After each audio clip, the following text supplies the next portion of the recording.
ସେତେବେଳେ ଆମେ ତାଙ୍କ ଠାରୁ ସମସ୍ତ ଆଶୀର୍ବାଦ ପ୍ରାପ୍ତ ହେଇଥାଉ।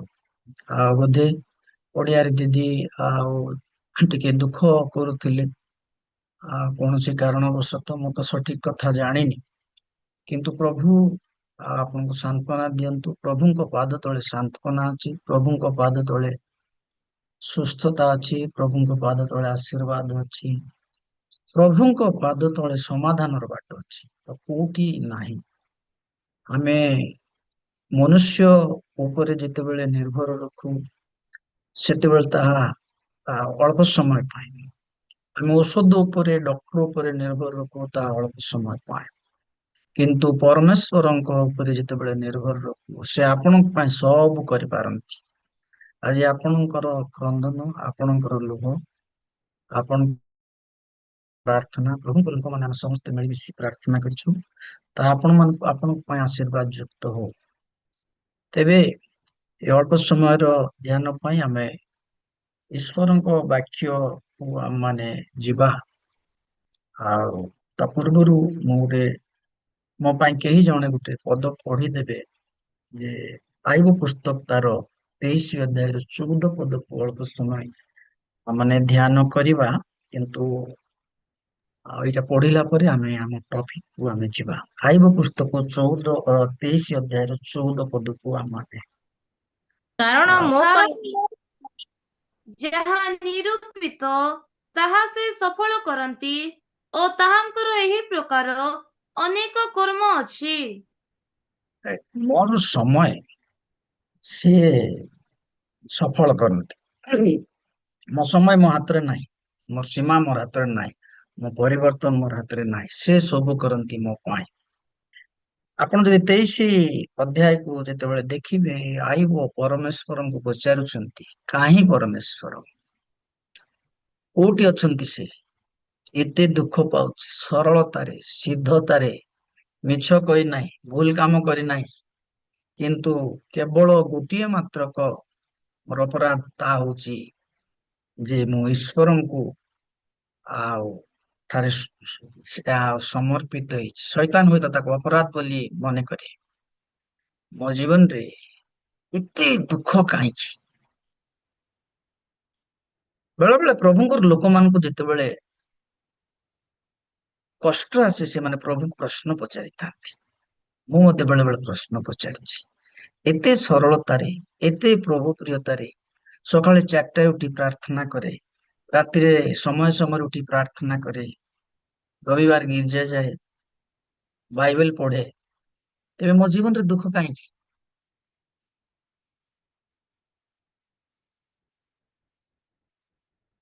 ପରମେଶ୍ୱରଙ୍କୁ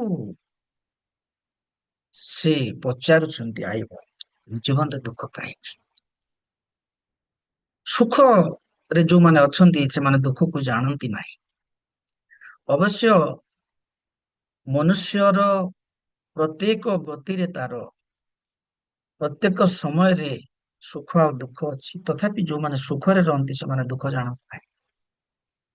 ଯଦି ଛୋଟ ଛୁଆକୁ ଆପଣ କହିବେ, ତେବେ ସେ ସବୁବେଳେ ଆପଣଙ୍କୁ ବିସ୍କୁଟ, ଚକୋଲେଟ, ଆଜିକାଲି ଆଇସ୍କ୍ରିମ କଣ ମାଗୁଥାଏ, ସେ ତା ଜାଣେ ନାହିଁ ତାର ଦୁଃଖ କଣ, ସେ ଜାଣେ ନାହିଁ। କିନ୍ତୁ ଯେତେବେଳେ ସେ ତାର ସମୟ ଆସେ, ସେତେବେଳକୁ ସେ ଜାଣିପାରେ ଦୁଃଖଟା କଣ। ତେବେ ପ୍ରିୟ ପ୍ରଭୁଙ୍କର ଲୋକମାନେ, ଆମମାନେ ଏଥିପାଇଁ ମନୋନୀତ ଅଟୁ। ଭିତର କହନ୍ତି ଯେ କେବଳ ଆମେ ଦୁଃଖ ପାଇଁ, ସୁଖ ପାଇଁ ନାହିଁ, ଦୁଃଖ ପାଇଁ ବି ଆମେ ମନୋନୀତ। ଯୋଉ ଆମେ ତାଙ୍କର ପଦ ଚିହ୍ନ ଦେଇ ଗତି କରିବା ପାଇଁ ସେ ଆମମାନଙ୍କୁ ଆହ୍ୱାନ କରିଛନ୍ତି। ସ୍ୱର୍ଗ ପୃଥିବୀର ପରମେଶ୍ୱର ଥିଲେ ସେ, କିନ୍ତୁ କୃଷ ତାଙ୍କର ଶେଷ ମନୋନୟନ ଥିଲା। ସେ ଚାହିଁଥିଲେ ଗୋଟିଏ ପଦରେ ତାକୁ ସେ ଆଭଏଡ କରିପାରିଥାନ୍ତେ, ସହସ୍ର ଦୂତ ମାନେ ଆସି ତାଙ୍କୁ ଆଉ ତଳି ଧରିଥାନ୍ତେ, କିନ୍ତୁ ସେ ଆମମାନଙ୍କର ଆଦର୍ଶ। ତେବେ ମୁଁ ଆଉ ପଡିଆର ଦିଦିଙ୍କ ପାଇଁ ଆଉ ଏଇ କଥା କହିବା ପାଇଁ ଚାହେଁ। ଜଗତରେ ବେଳେ ବେଳେ ଆମେ ପ୍ରଶ୍ନ ପଚାରୁ, ଦୁଃଖ କାହିଁକି ଆସେ, କଷ୍ଟ କାହିଁକି ଆସେ, ନିର୍ମଳ ହୃଦୟ ସହିତ କରିଥିଲା ବେଳକୁ। କିନ୍ତୁ ଆମେ ଯେତେ ପ୍ରଭୁ ଆମକୁ ଆହ୍ୱାନ କରିଛନ୍ତି ସୁଖ ଆଉ ଦୁଃଖ ଦେଇ ଗତି କରିବା ପାଇଁ, ସେତେବେଳେ ସେ ଶେଷ ଫଳ ମଧ୍ୟ ଆମମାନଙ୍କୁ ଦେଇଥାନ୍ତି। ହୁଏତ ଏ ଜଗତର ଦୁଃଖ ଆମମାନଙ୍କ ପାଇଁ ଅଳ୍ପ ସମୟ ପାଇଁ, କିନ୍ତୁ ଆମମାନଙ୍କ ପାଇଁ ଶେଷ ଫଳ ରହିଛି। ସେଥିପାଇଁ ଦାଉଦ ଆୟୁବ କହନ୍ତି ଯେ ସେ ମୋ ପଥକୁ ନିରୂପଣ କରନ୍ତି, ସେ ଜାଣନ୍ତି ମୁଁ କୁଆଡେ ଯାଏ, ସେ ଜାଣନ୍ତି ମୁଁ କଣ କରେ। କେବଳ ଦୁଃଖ ହିଁ ଦୁଃଖ ମୋ ଜୀବନରେ, କିନ୍ତୁ ସେ ଜାଣନ୍ତି। ସେଥିପାଇଁ ସେ ଶେଷ ପର୍ଯ୍ୟନ୍ତ ଆପଣାର ସରଳତାକୁ ଧରି ରଖିଲେ, ଆପଣାର ସତ୍କର୍ମକୁ ଧରି ରଖିଲେ।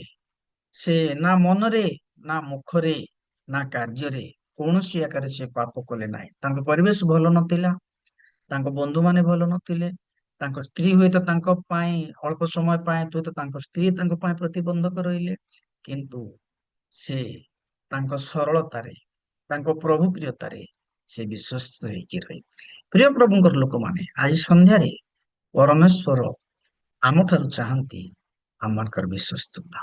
ହୁଏତ ଆମେ ଭାବିପାରୁ କୋଉଠି ପରମେଶ୍ୱର ଅଛନ୍ତି, ମୋ ପାଇଁ ସେ କଣ କରିପାରିବେ କି, ମୋ ପାଇଁ ସେ କଣ ଆଶୀର୍ବାଦ ଦେଇପାରିବେ କି।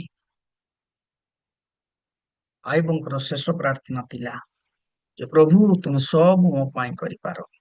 କିଏ କାଢି ପଢିବା ଆଇବ ପୁସ୍ତକ ତାର 42 ଅଧ୍ୟାୟର 2 ପଦକୁ ପଢିବା, 1-2 ପଦ ପଢନ୍ତୁ। ଅନନ୍ତର ଆୟୁବ ସଦାପ୍ରଭୁଙ୍କୁ ଉତ୍ତର ଦେଇ କହିଲା, ମୁଁ ଜାଣେ ଯେ ତୁମ୍ଭେ ସବୁ କରିପାର ଓ ତୁମ୍ଭର କୌଣସି ସଂକଳ୍ପ ନିବାରଣ କରାଯାଇ ନ ପାରେ।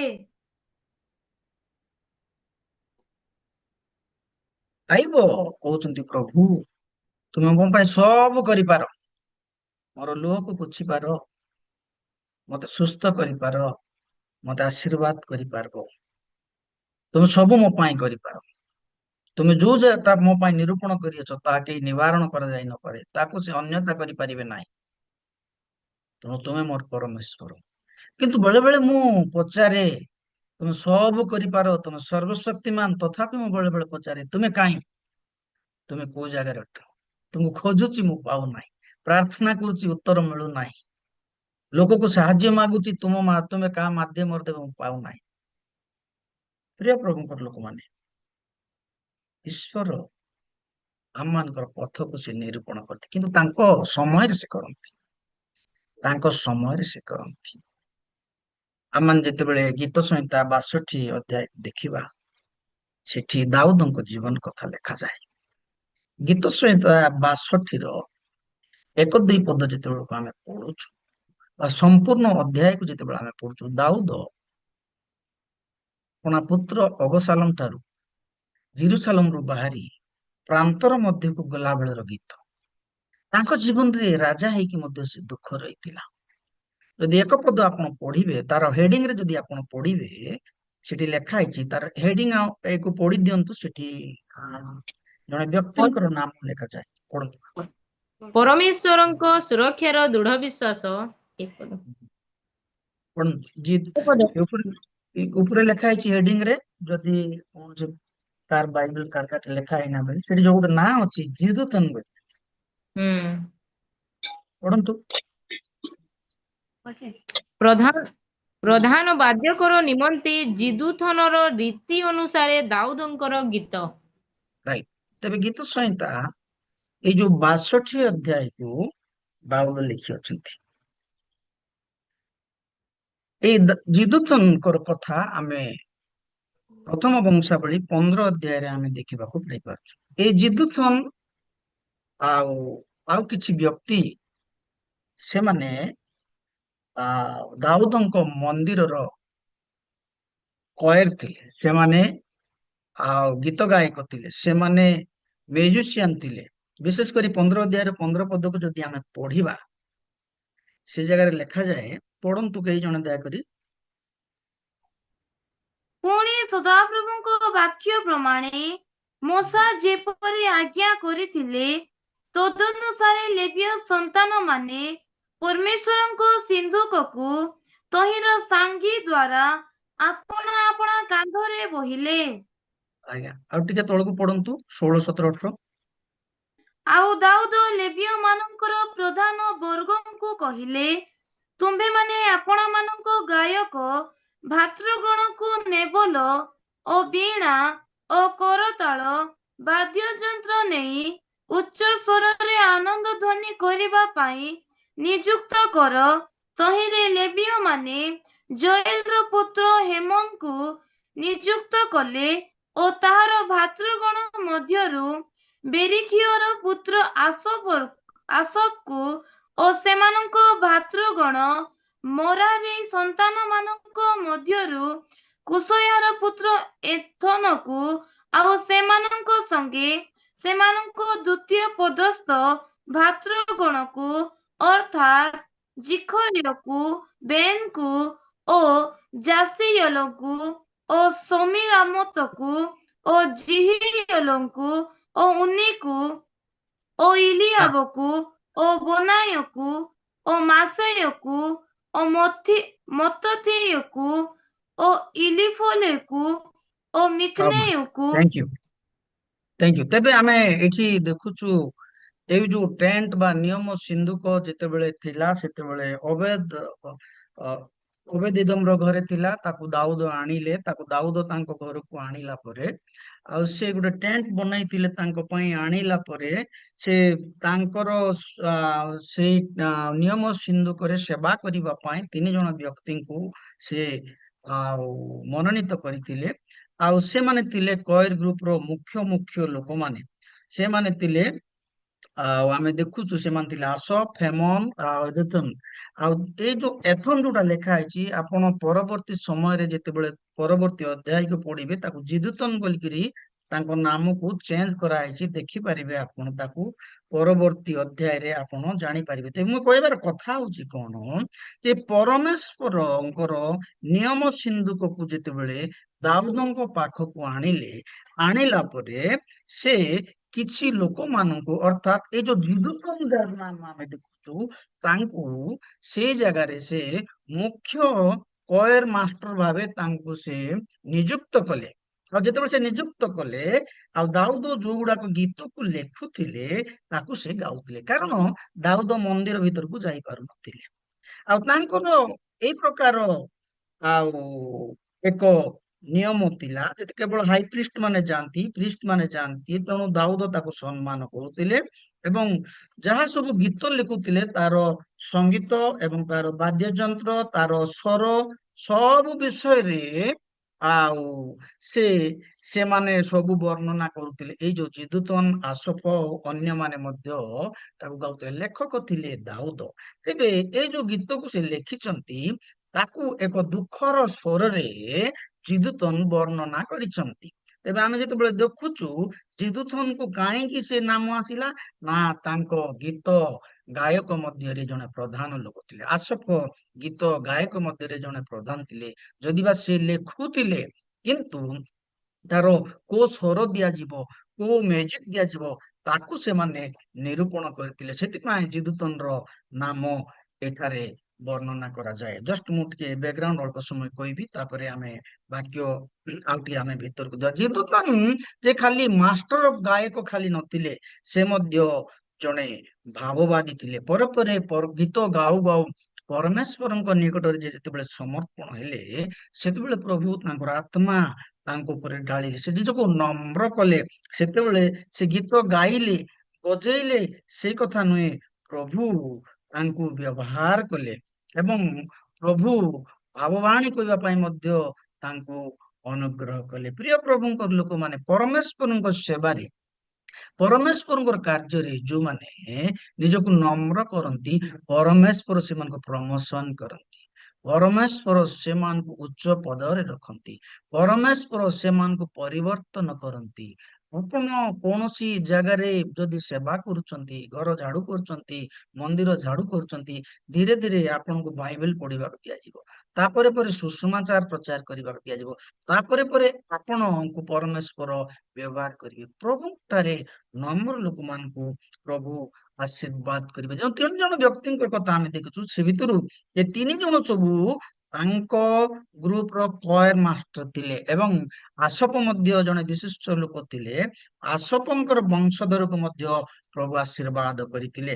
ଯଦି ଆପଣ ଦ୍ୱିତୀୟ ବଂଶାବଳୀ 20-12 ପଦକୁ ଦେଖିବେ, ସେ ଜାଗାରେ ଆଉ ଜିଓସାପଟ ରାଜା ଥିଲେ ଏବଂ ତାଙ୍କ ଶତ୍ରୁ ମାନେ ଯେତେବେଳେ ଆଉ ତାଙ୍କୁ ଆସି ଆକ୍ରମଣ କରୁଛନ୍ତି, ସେତେବେଳେ ଜଣେ ବ୍ୟକ୍ତି ଆସପଙ୍କର ଚତୁର୍ଥ ପୁରୁଷ ସେଠାରେ ଭାବବାଣୀ କରୁଛନ୍ତି ଆଉ ସେ କହୁଛନ୍ତି, ହେ ଜିଓସାପଟ, ତୁମେ ଭୟ କର ନାହିଁ। ପରମେଶ୍ୱରଙ୍କୁ ଯୋଉମାନେ ଭୟ କରନ୍ତି, ପରମେଶ୍ୱର ସେମାନଙ୍କୁ ଆଶୀର୍ବାଦ କରିବେ ତାହା ନୁହେଁ, କିନ୍ତୁ ତାଙ୍କର ଚତୁର୍ଥ ପିଢି ପର୍ଯ୍ୟନ୍ତ ଆଶୀର୍ବାଦ କରିବେ। ଯଦି ଆପଣଙ୍କର ପିଲାମାନଙ୍କୁ, ଯଦି ଆପଣଙ୍କର ଆଉ ନାତି ନାତୁଣୀ ମାନଙ୍କୁ, ଆପଣଙ୍କର ବଂଶଧରକୁ ଆପଣ ଯଦି ଆଶୀର୍ବାଦ ପ୍ରାପ୍ତ ହେବା ପାଇଁ ଚାହାନ୍ତି, ପରମେଶ୍ୱରଙ୍କୁ ଭୟ ଶିଖେଇବାକୁ ପଡିବ।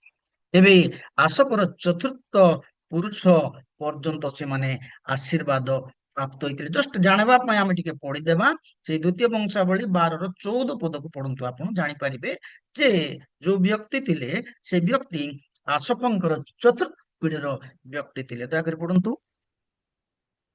ପୁଣି ସେ ସଦାପ୍ରଭୁଙ୍କର ଅନ୍ୱେଷଣ କରିବା ପାଇଁ ଆପଣା ମନ ନିବିଷ୍ଟ ନ କରିବାରୁ କୁକର୍ମ କଲା।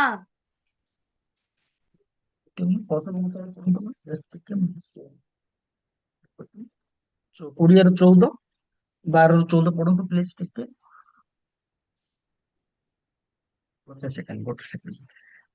ସରି, ପ୍ରଥମ ବଂଶାବଳୀ, ପ୍ରଥମ ବଂଶାବଳୀ।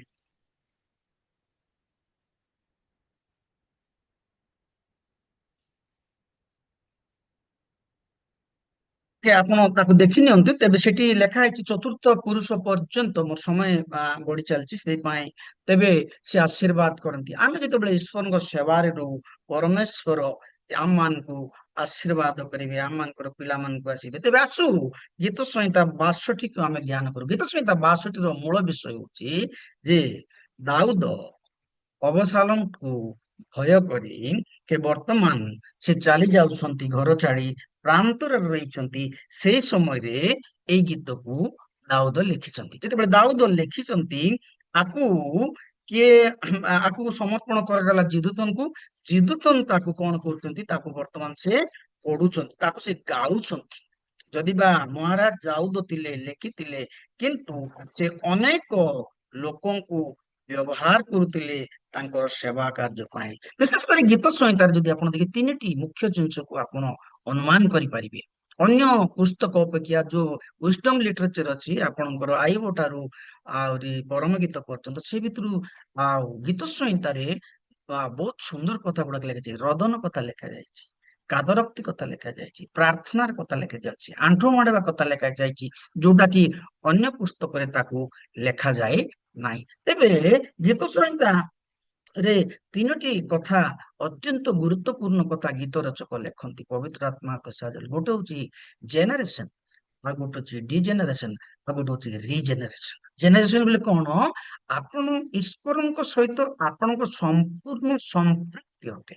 ଈଶ୍ୱରଙ୍କ ସାଙ୍ଗେ ଆପଣ ଭଲ ଜୀବନ ଯାପନ କାଟୁଛନ୍ତି, କିନ୍ତୁ ଈଶ୍ୱର ଯେତେବେଳେ ଆପଣଙ୍କୁ ପ୍ରଚୁର ଆଶୀର୍ବାଦ କଲେ, ସେତେବେଳେ ଆପଣ ପରମେଶ୍ୱରଙ୍କ ଠାରୁ ଟିକେ ଦୂରେଇକି ପଳେଇଲେ।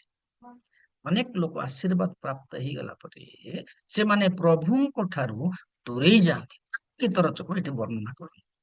ସମ୍ପୂର୍ଣ୍ଣ ଗୀତ ଯଦି 1ରୁ 150 ଅଧ୍ୟାୟ ଭିତରେ ଯଦି କି 1ରୁ ଆପଣଙ୍କ ଶେଷ ପର୍ଯ୍ୟନ୍ତ ଯେତିକି ଅଧ୍ୟାୟ ଅଛି ଯଦି ଦେଖିବେ, ସେଇ ଜାଗାରେ ସବୁ ଲେଖା ହେଇଛି। 3ଟା କଥା ଲେଖା ହେଇଛି। ଗୋଟେ ହଉଛି ଈଶ୍ୱରଙ୍କ ସାଙ୍ଗରେ ସମ୍ପର୍କ, ଆଶୀର୍ବାଦ ପ୍ରାପ୍ତ ହେଲା ପରେ ଟିକେ ସମ୍ପର୍କରୁ ଦୂରେଇ ଯିବା, ଏବଂ କିଛି ବିପଦ ଆସିବ, ଅସୁବିଧା ହେବ, ଓ ଥରେ ଯୋଡିତ ହେବା, ସେଇ କଥା ଗୀତ ସଂହିତାରେ ଲେଖାଯାଏ। ତେବେ ଦାଉଦଙ୍କର କଥା ଆମେ ଯେତେବେଳେ ଦେଖୁଛୁ, ଏଇ ଦାଉଦ ଅବସାଲୋମଙ୍କ ଠାରୁ ଦୂରକୁ ଯାଉଛନ୍ତି।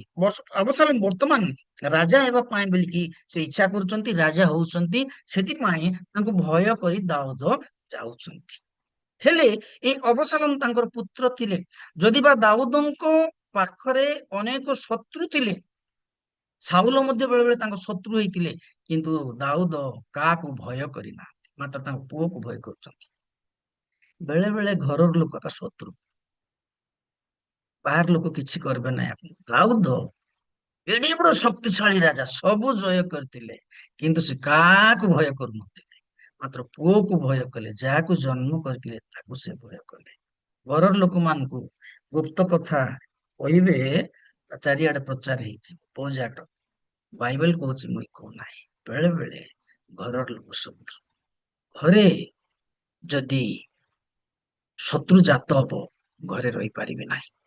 ଠିକ ଏଇ କଥା ଦାଉଦଙ୍କ ଜୀବନରେ ଘଟିଛି। ଦାଉଦଙ୍କ ଇତିହାସ ଆମେ ସମସ୍ତେ ଜାଣୁ। ପ୍ରଭୁଙ୍କର ଲୋକମାନେ ସେ ଜଣେ ପରାକ୍ରମୀ ରାଜା ଥିଲେ। ଆଜି ପର୍ଯ୍ୟନ୍ତ ଝୁରି ଝୁରି ମୁଣ୍ଡିଆ ମାରୁଛନ୍ତି ଜେରୁସାଲେମ ମନ୍ଦିର ପାଖକୁ ଯାଇ ଜିଉଦୀୟ ଲୋକମାନେ, ପ୍ରଭୁ ଦାଉଦଙ୍କର ସେଇ ଶାସନ ଆସୁ, ସ୍ୱର୍ଣ୍ଣମୟ ଶାସନ, ସୁନାର ଯୁଗ ଥିଲା, କୌଣସି ଶତ୍ରୁ ତାଙ୍କୁ ବଦ୍ଧ କରିପାରିନାହିଁ। ଏତେ ତାଙ୍କ ପୁଅକୁ ଭୟ କରି ଗାଁ ଛାଡି ବାହାରି ଯାଉଛନ୍ତି, ଜେରୁସାଲେମ ଛାଡି ବାହାରି ଯାଉଛନ୍ତି। ଏବେ ଗୀତ ଯେତେବେଳେ ରଚନା କରୁଛନ୍ତି, ସେ ଯାଉଛନ୍ତି ଗୋଟେ ପ୍ରାନ୍ତର ମଧ୍ୟରେ ସେ ଅଛନ୍ତି। କାହିଁକି ଦାଉଦ ଘର ଛାଡି ବାହାରି ଯାଉଛନ୍ତି? ତାର ଅନେକ କାରଣ ରହିଛି। ମୁଁ ଦି ତିନିଟା କଥା କହି ଶେଷ କରିବା ପାଇଁ ଚାହେଁ। ପ୍ରଥମ କଥା ହଉଛି, ଅବସାଲୋମଙ୍କୁ ଅହିଥାପଲ ବୋଲି ଜଣେ ବ୍ୟକ୍ତି ଥିଲେ, କୁମନ୍ତ୍ରଣା ଦଉଥିଲେ ତାଙ୍କୁ। ଆପଣ ସମସ୍ତେ ଜାଣନ୍ତି, ଅହିଥାପଲ ବୋଲି ଜଣେ ବ୍ୟକ୍ତି ଥିଲେ, ଯୋଉ ଲୋକ ତାଙ୍କୁ କୁମନ୍ତ୍ରଣା ଦଉଥିଲେ, ତହିଁରେ ଅବସାଲୋମ ଉତ୍ସାହିତ ହୋଇ ଆପଣା ବାପାଙ୍କର ବିରୁଦ୍ଧରେ ସେ ଉଠୁଥିଲେ। ଏ ଅହିଥାପଲ କିଏ ଥିଲେ? ଏ ଅହିଥାପଲ ଦାଉଦଙ୍କର ମଧ୍ୟ ଜଣେ ପରାମର୍ଶଦାତା ଥିଲେ। ଏ ଅହିଥାପଲ ଦାଉଦ ସାଙ୍ଗେ ବସୁଥିଲେ, ଖାଉଥିଲେ, ଶୋଉଥିଲେ, ଉଠୁଥିଲେ, ପିଉଥିଲେ, କିନ୍ତୁ ଅତ୍ୟନ୍ତ ଘନିଷ୍ଠ ଥିଲେ। ଈଶ୍ୱର ଯାହା କହୁଥିଲେ ତାହାକୁ କହୁଥିଲେ, କିନ୍ତୁ ଆଜି ତାଙ୍କର ଶତ୍ରୁ ହେଇଯାଇଛନ୍ତି। ସେ ଅହିଥାପଲ କିଏ? ନା, ରାଜକୀୟ ପରାମର୍ଶଦାତା। ସେତେବେଳେ ସେ କୌଣସି ବିଷୟ, ଯଦି କୌଣସି ସମସ୍ୟା ହୁଏ, ତାକୁ ସମାଧାନ କରିବାରେ ରାଜାଙ୍କୁ ପରାମର୍ଶ ଦଉଥିଲେ। ସେ ଲୋକମାନେ ତାଙ୍କ କଥା ଶୁଣୁଥିଲେ।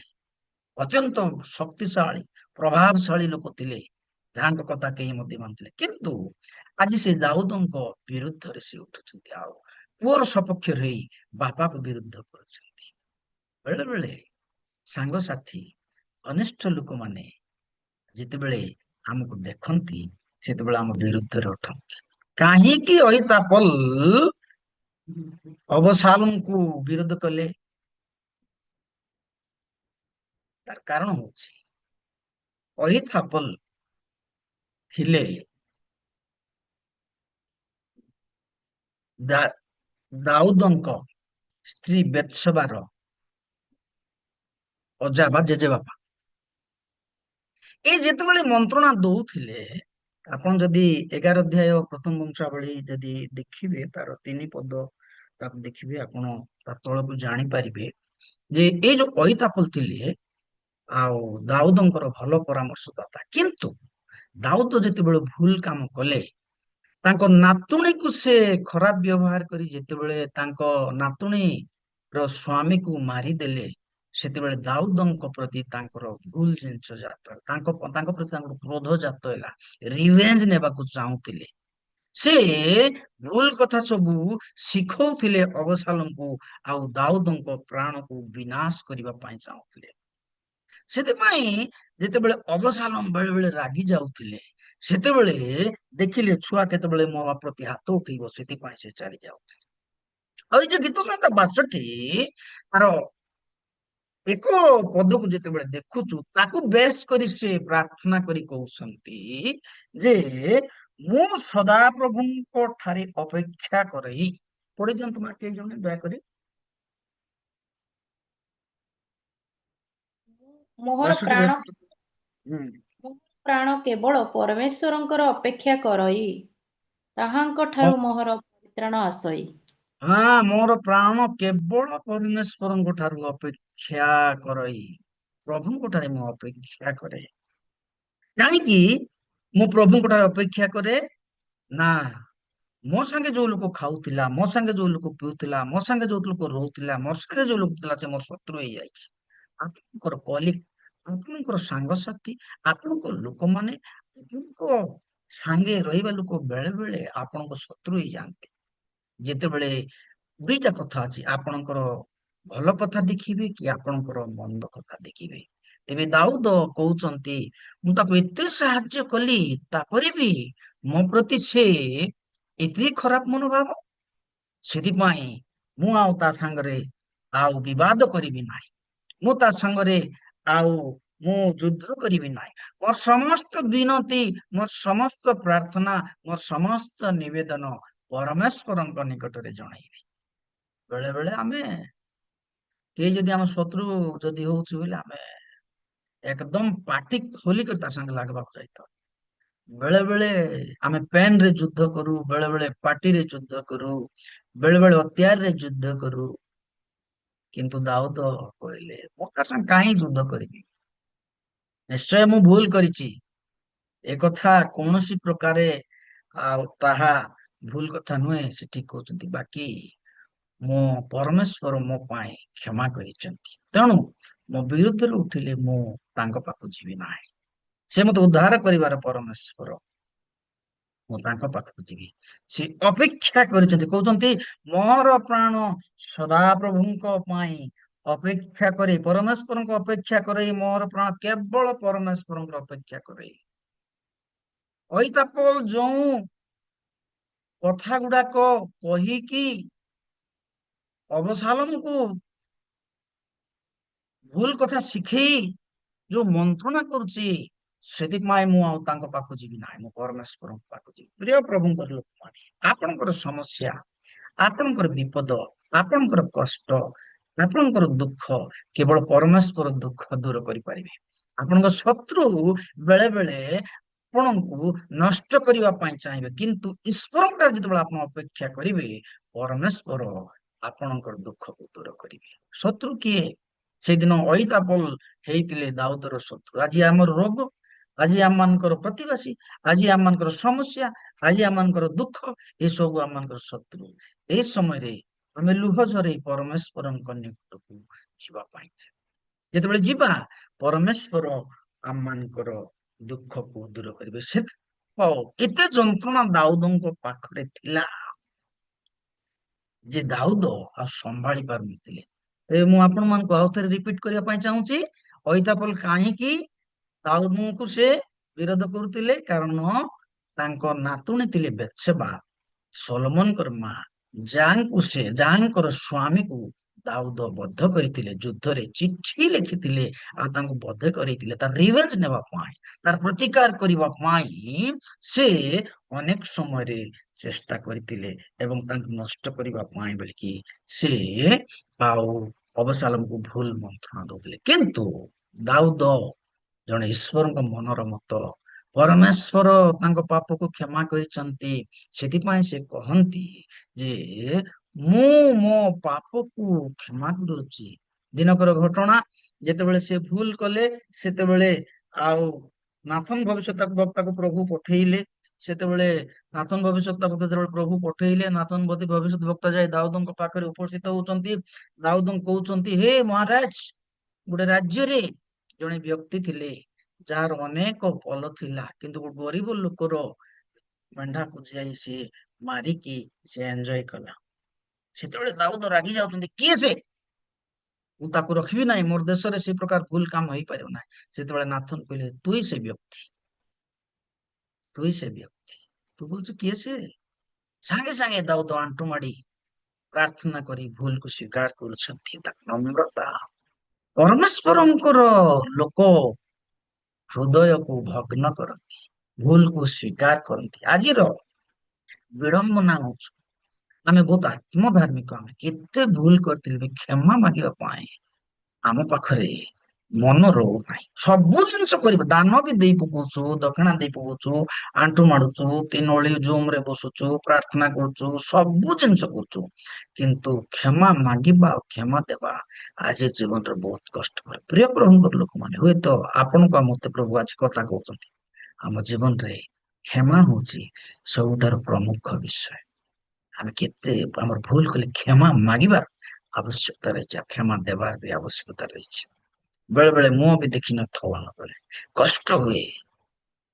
20-30 ବର୍ଷରେ ସିନିୟର ପାଷ୍ଟରକୁ ଏ କଥା କହିଦେଲା କି, ଅନେକ ବର୍ଷର ଲୋକ ମୁଁ ଜାଣିଛି, ବାକି ଆମକୁ କ୍ଷମା ଦେବାର ଆବଶ୍ୟକତା ଅଛି।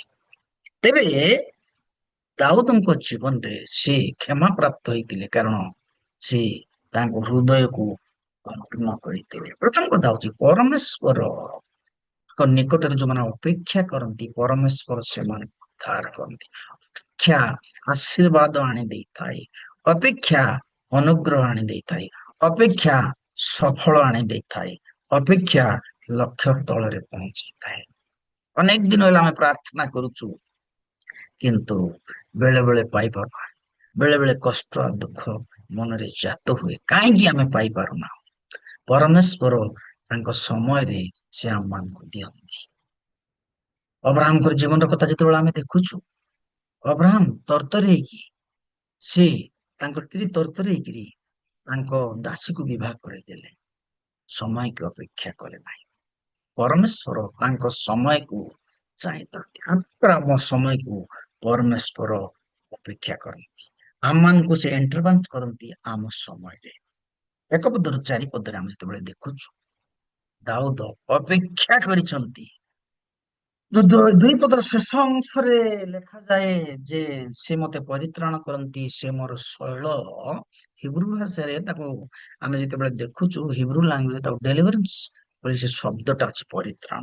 ଅର୍ଥାତ୍ ମୋ ଶତ୍ରୁ ମାନଙ୍କ ଠାରୁ ସେ ମତେ ମୁକ୍ତ କରନ୍ତି, ମୋର ଶତ୍ରୁ ମାନଙ୍କ ଠାରୁ ସେ ମତେ ଉଦ୍ଧାର କରନ୍ତି। ଆଉ ସେ ମତେ ଆଉ ଥରେ ମୁଁ ଯୋଉଠି ଥିଲି ସେଠି ମତେ ସେ ବସେଇ ବ୍ୟବହାର କରନ୍ତି, କାରଣ ମୋ ହୃଦୟ ଭଗ୍ନ ଅଟେ। ଗୀତ ସଂହିତା 1:16-17 ଲେଖାଯାଏ। ପଢି ଦିଅନ୍ତୁ ମା, କେହି ଜଣେ ପ୍ଲିଜ। କାରଣ ତୁମ୍ଭେ ବଳିଦାନରେ ସନ୍ତୁଷ୍ଟ ନୁହଁ, ହେଲେ ମୁଁ ତାହା ଦିଅନ୍ତି। ହୋମ ବଳିରେ ତୁମ୍ଭର କିଛି ସନ୍ତୋଷ ନାହିଁ। ଭଗ୍ନ ଆତ୍ମା ପରମେଶ୍ୱରଙ୍କର ଗ୍ରାହ୍ୟ ବଳି। ହେ ପରମେଶ୍ୱର, ତୁମ୍ଭେ ଭଗ୍ନ ଓ ଚୂର୍ଣ୍ଣ ଅନ୍ତଃକରଣ ତୁଚ୍ଛ କରିବ ନାହିଁ। ତୁମେ ବଳିଦାନର ସନ୍ତୁଷ୍ଟ ନାହିଁ, 3 ଓଳି ପ୍ରାର୍ଥନା ଦେଇ ଗିର୍ଜାରେ ଡାକନ୍ତୁ ମୋର ନା ଅମକ ଲୋକ ଦେଇଛି ବୋଲିକି, ସେଠି ଈଶ୍ୱର ଭଲ ପାଇବେ ନାହିଁ। ତ ଆମର ମଣ୍ଡଳୀରେ ସବୁ ଲୋକ ଡାକିବେ, ଏତିକି ଲୋକ ଏତିକି ଦାନ ଦେଲା, ସୁନା ଦେଇଦେଲା, ଟଙ୍କା ଦେଇଦେଲା, ସେଠି ପ୍ରଭୁ ସନ୍ତୁଷ୍ଟ ନୁହନ୍ତି। ଯଦି ସେ ପ୍ରକାର ସନ୍ତୁଷ୍ଟ ହେଇଥାନ୍ତେ, ତାହେଲେ ସେ କହୁଛନ୍ତି ସ୍ୱର୍ଗ ପୃଥିବୀ ଆମର, ସବୁ କିଛି ଆମର, ସବୁ ଆମର, ତେବେ ତମେ କୋଉଟା ଦେଇ ମତେ ସନ୍ତୁଷ୍ଟ କରିବ? ପରମେଶ୍ୱର ଭଗ୍ନ ଅନ୍ତଃକରଣକୁ ଚାହାନ୍ତି, ଚୂର୍ଣ୍ଣ ଅନ୍ତଃକରଣକୁ ଚାହାନ୍ତି। ଦାଉଦଙ୍କ ଜୀବନରେ ଏକ ମହାନ ବିଷୟ ଆମେ ଦେଖିପାରିଛୁ ଯେ ସେ ନିଜକୁ ଭଗ୍ନ କଲେ, ଅପେକ୍ଷା କଲେ। ଦ୍ୱିତୀୟ କଥା, ପରମେଶ୍ୱର ଠାରେ ସେ ଅପେକ୍ଷା କଲେ। ଦ୍ୱିତୀୟ କଥା, ସେ ପରମେଶ୍ୱରଙ୍କ ଠାରେ 8 ପଦ ପଢନ୍ତୁ।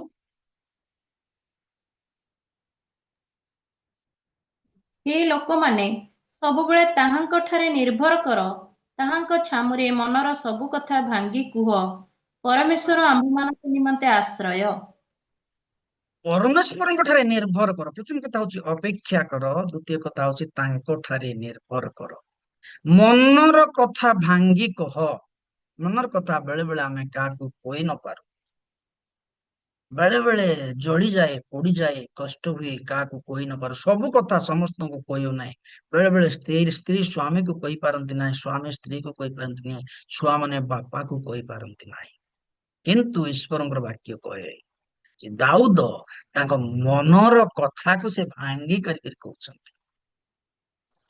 ଏ ମନର କଥା ଅତ୍ୟନ୍ତ ଘନିଷ୍ଠ ଲୋକକୁ କୁହାଯାଏ, ଯାହାକୁ ଆପଣ ଭଲ ପାଆନ୍ତି, ଯାହାକୁ ନିଜର ବୋଲିକିରି ଭାବନ୍ତୁ, ତାକୁ ଭାଙ୍ଗି କରି କହନ୍ତି। ତେବେ ଦାଉଦଙ୍କ ଜୀବନରେ ଖାଲି ଅପେକ୍ଷା କଲେ ସେ କଥା ନୁହେଁ, ସେ ମନର କଥାକୁ ଭାଙ୍ଗି କରି କହିଲେ।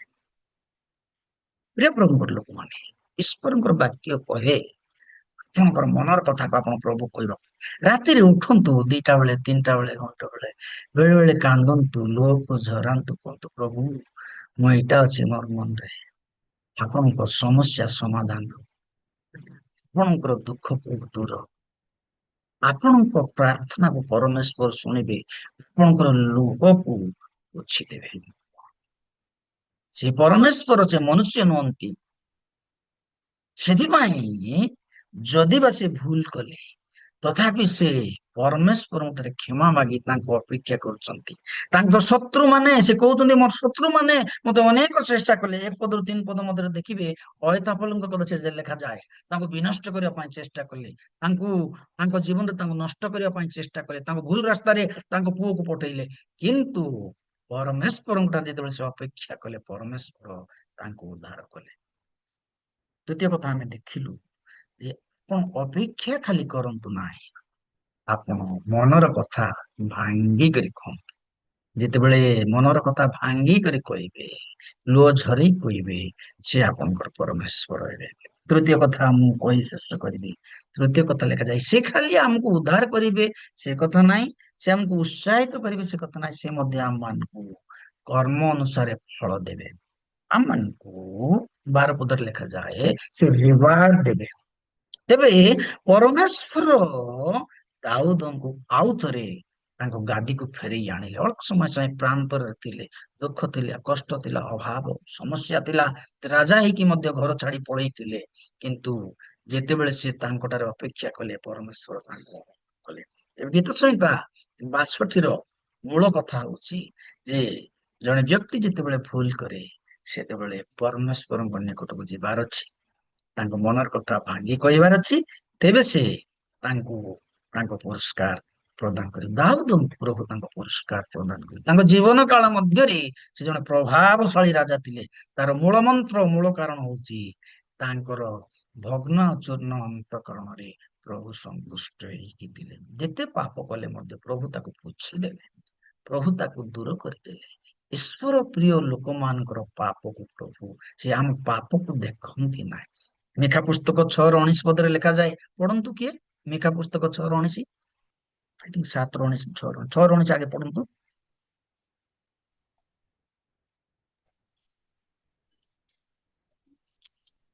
ମିକା 6:19 ନାହିଁ ଆଜ୍ଞା। ନାହିଁ, 7:19 ପଢନ୍ତୁ। ହଁ। ସେ ପୁନର୍ବାର ଫେରି ଆମ୍ଭମାନଙ୍କ ପ୍ରତି କୃପା କରିବେ, ସେ ଆମ୍ଭମାନଙ୍କର ଅଧର୍ମ ସକଳ ପଦ ତଳେ ଦଳିବେ, ଆଉ ତୁମ୍ଭେ ସେମାନଙ୍କର ଯାବତୀୟ ପାପ ସମୁଦ୍ରର ଆଗାଧ ଜଳରେ ନିକ୍ଷେପ କରିବ।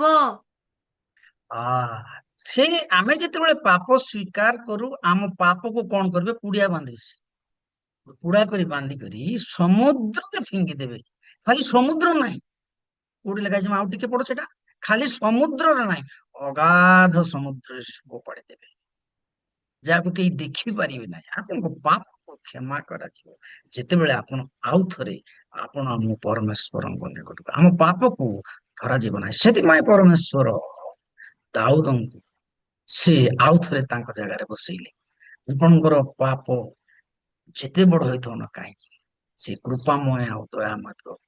ସେ ଆପଣଙ୍କର ପାପକୁ, ଆମ ପାପକୁ କ୍ଷମା କରିବା ପାଇଁ ବିଶ୍ୱସ୍ତ, ନ୍ୟାୟବାନ। ତେବେ ଦାଉଦଙ୍କ ଜୀବନରେ ଆମେ 3ଟି କଥା ଦେଖିଲୁ। ଆମେ ଗୋଟେ ଜିନିଷ ହଉଛି ସେ ଭଗ୍ନ ଅନ୍ତଃକରଣର ଅପେକ୍ଷା କରୁଥିଲେ, ଭାଙ୍ଗି କରି କଥା କହୁଥିଲେ।